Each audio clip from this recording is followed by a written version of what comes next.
2007. As you all know, the 2002 is when the carnage happened.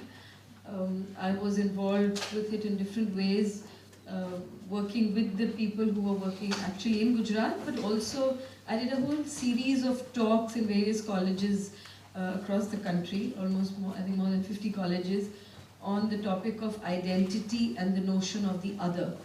And through many of these talks, which were formal talks or informal conversations with friends, people, one started realizing that the prejudice would surface literally at the drop of a hat. There was such a strong them in us, and I think it was much of all of those experiences that kind of almost compelled me to direct. I don't think I would have chosen this as my first film had I sort of been a little more sensible, but you know, it was just one of those things that you want to tell the story, and therefore it just became the first film. So it was both an instinctive and a conscious choice of wanting to tell this.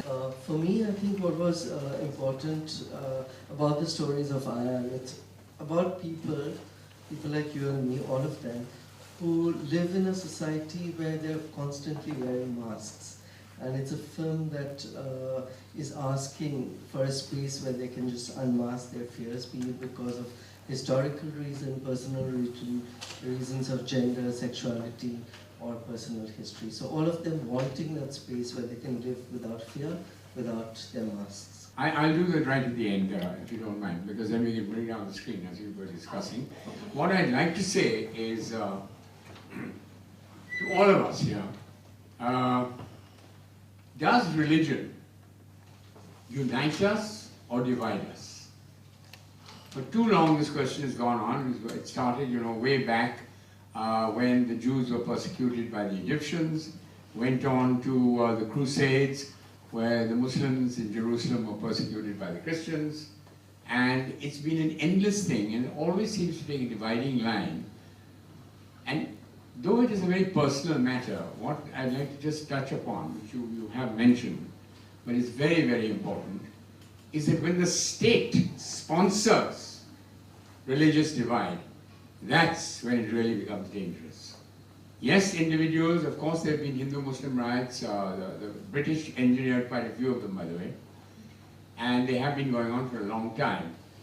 But when we saw what happened in Gujarat, and I agree, it was not a riot, it was a pogrom. It was a pogrom to remove the Muslims and the economic power that they had, which was very little, in Gujarat.